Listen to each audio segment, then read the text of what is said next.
¿Cuántos de nosotros los capitalinos sabemos, incluso nos atendemos en el famoso hospital del ISSSTE Fernando Quirós?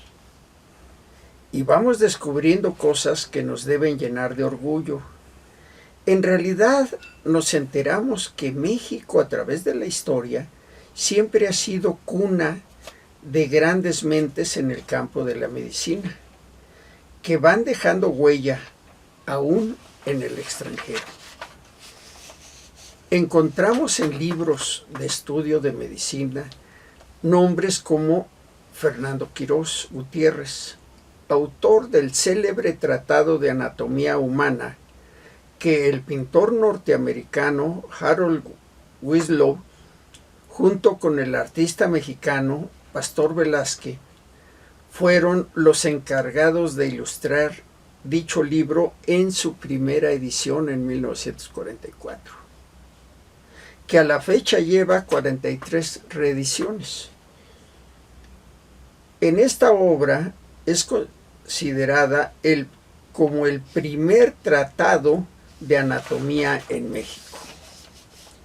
Este genial médico nació en el Estado de México en 1889 y su educación profesional se inicia en el Instituto Literario de Toluca entre 1903 y 1907 y continúa en la Universidad Autónoma de México, donde obtuvo su título de médico y que después de estudiante fue profesor destacado y se convierte en docente de anatomía en la Facultad de Medicina.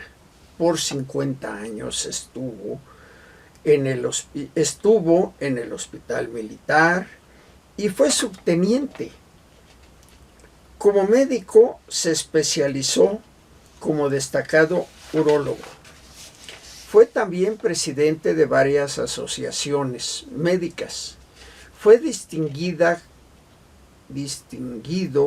con preseas como la Medalla Justo Sierra, así como la insignia Andrés Vesalio, entregada por la Sociedad Mexicana de Anatomía al celebrar sus 50 años como docente, y fue el presidente de México, Adolfo López Mateos, quien se encargó de imponérsela, siendo la primera persona en recibir esta presea, cuando fue también la celebración en el primer Congreso Nacional de Anatomía en 1961. En 1955, siendo catedrático de la Escuela de Medicina en la Universidad Autónoma del Estado de México, su hijo, el también doctor Fernando Quirós Pavia, fundó el Servicio de Reumatología en el Hospital Colonia de Ferrocarriles Nacionales de México.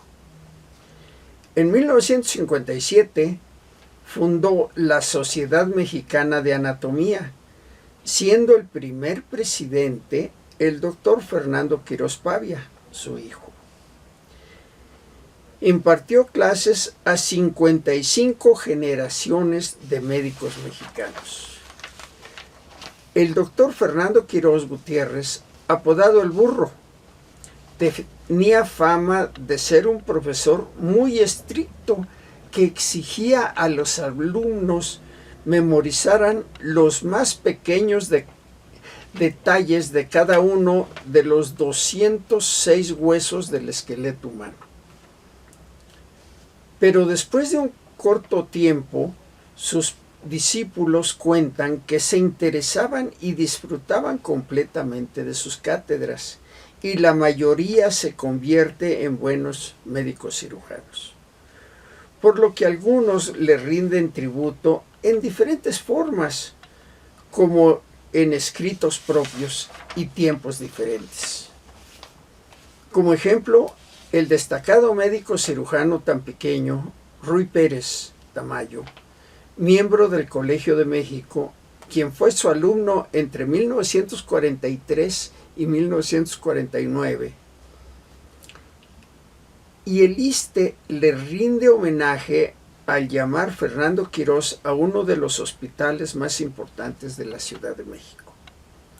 Y los mexicanos debemos sentirnos orgullosos de hombres como el doctor Quirós, que aparte del servicio que otorgó en su momento, hacen que nos encontremos ejemplos a seguir. Pues es gente mexicana común, como nosotros, igual que cada uno de nosotros mismos. Solamente basta, como decía Sor Juana Inés de la Cruz, no estudio para saber más, sino para ignorar menos. El doctor Fernando Quirós Gutiérrez murió en la Ciudad de México en 1966 a los 77 años. Recordemos con respeto a este mexicano que nos dio un ejemplo de esfuerzo y compromiso hacia nuestro país. Yo soy Jorge Torres, guía de turistas, y nos vemos la próxima semana aquí en Monamella.